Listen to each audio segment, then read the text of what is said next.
এই মুহূর্তে আন্তর্জাতিক অপরাধ ট্রাইব্যুনালে আছেন সহকর্মী আফজাল হোসেন। সরাসরি যাচ্ছি তার কাছে।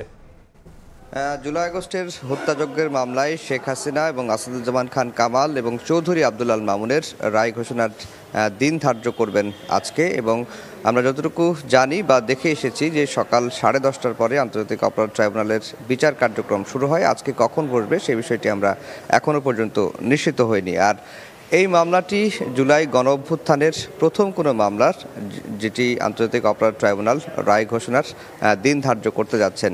শেখ হাসিনা, আসাদুজ্জামান খান কামাল এবং চৌধুরী আব্দুল আল মামুনের বিরুদ্ধে জুলাই গণঅভ্যুত্থান চলাকালে হত্যাযজ্ঞ চালানো হয়েছিল, 1400 মানুষকে শহীদ করা হয়েছিল, প্রায় 30,000 ছাত্র জনতাকে আহত করা হয়েছিল। সকল অপরাধের এই তিনজনকে মাস্টার মাইন্ড বা সুপিরিয়র কমান্ড রেসপন্সিবিলিটি এই ধারায় তাদের বিরুদ্ধে অভিযুক্ত করা হয়েছে।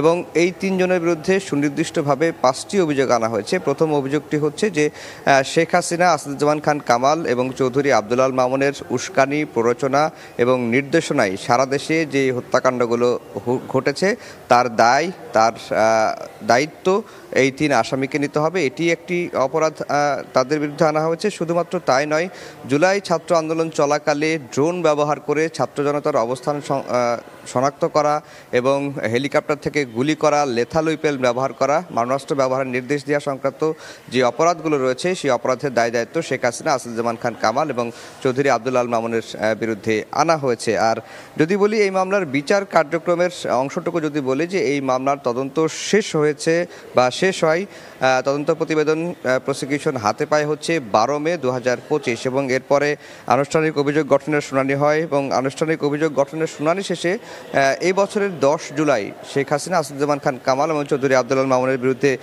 বিচার শুরু হয়। আর সাক্ষ্য গ্রহণ শুরু হয় 3 আগস্ট 2025 থেকে। এই মামলায় 54 জন সাক্ষী দিয়েছেন। এর মধ্যে যেটিকে আমরা বলি যে স্টার উইটনেস হিসেবে সাক্ষ্য দিয়েছেন জুলাই গণঅভ্যুত্থানের অন্যতম সংগঠক নাহিদ ইসলাম, সাক্ষ্য দিয়েছেন, ঐতিহাসিক প্রেক্ষাপট বর্ণনা করেছেন দৈনিক আমার দেশ পত্রিকার সম্পাদক মাহমুদুর রহমান এবং বদরুদ্দিন ওমর প্রয়াত, তার যে জবানবন্দি, তিনি যেই জবানবন্দিটি ট্রাইব্যুনালে তদন্ত সংস্থার কাছে দিয়েছিলেন, সেই জবানবন্দিটিকেও পরে আন্তর্জাতিক অপরাধ ট্রাইব্যুনাল সাক্ষী হিসেবে গ্রহণ করেন। অর্থাৎ মোট 54 জন এই মামলায় রাষ্ট্রপক্ষে সাক্ষ্য দিয়েছেন এবং এই সাক্ষ্য গ্রহণ চলেছে 28 কার্যদিবস। এরপরে আমরা দেখেছি যে প্রসিকিউশন যুক্তিতর্ক উপস্থাপন শুরু করে 12 অক্টোবর এবং প্রসিকিউশন 5 দিন যুক্তিতর্ক উপস্থাপন করেছে। এবং এই মামলায় যেহেতু শেখ হাসিনা এবং আসাদুজ্জামান খান কামাল পলাতক রয়েছেন, তাদের পক্ষে রাষ্ট্রনিযুক্ত একজন আইনজীবী নিয়োগ দেওয়া হয় এবং তিনিও প্রায় 3 দিন তিনি যুক্তিতর্ক উপস্থাপন করেছেন। এবং এই মামলায় যিনি আসামি ছিলেন সাবেক আইজিপি চৌধুরী আব্দুল আল মামুন, তিনি পরে রাজসাক্ষী হয়েছেন। তিনিও দায় স্বীকার করে ক্ষমা চেয়ে আদালতে স্বীকারোক্তিমূলক জবানবন্দি দিয়েছেন। তো সব মিলিয়ে আজকে এই মামলার রায় ঘোষণার দিন ধার্য করা হয়েছে। প্রসিকিউশনের আগেই বারবার বলে এসেছে তারা শেখ হাসিনা এবং আসাদুজ্জামান খান কামালের সর্বোচ্চ শাস্তি মৃত্যুদণ্ড প্রত্যাশা করেছেন। যদিও আসামি থেকে রাজসাক্ষী হয়, চৌধুরী আব্দুল আল মামুনের ভাগ্যে কী ঘটবে সেটি ট্রাইব্যুনালের ওপরে ছেড়ে দিয়েছে প্রসিকিউশন। তো এই ছিল আন্তর্জাতিক অপরাধ ট্রাইব্যুনাল থেকে আমার কাছে সবশেষ খবর। সহকর্মী আফজাল হোসেন যুক্ত ছিলেন আন্তর্জাতিক অপরাধ ট্রাইব্যুনাল থেকে।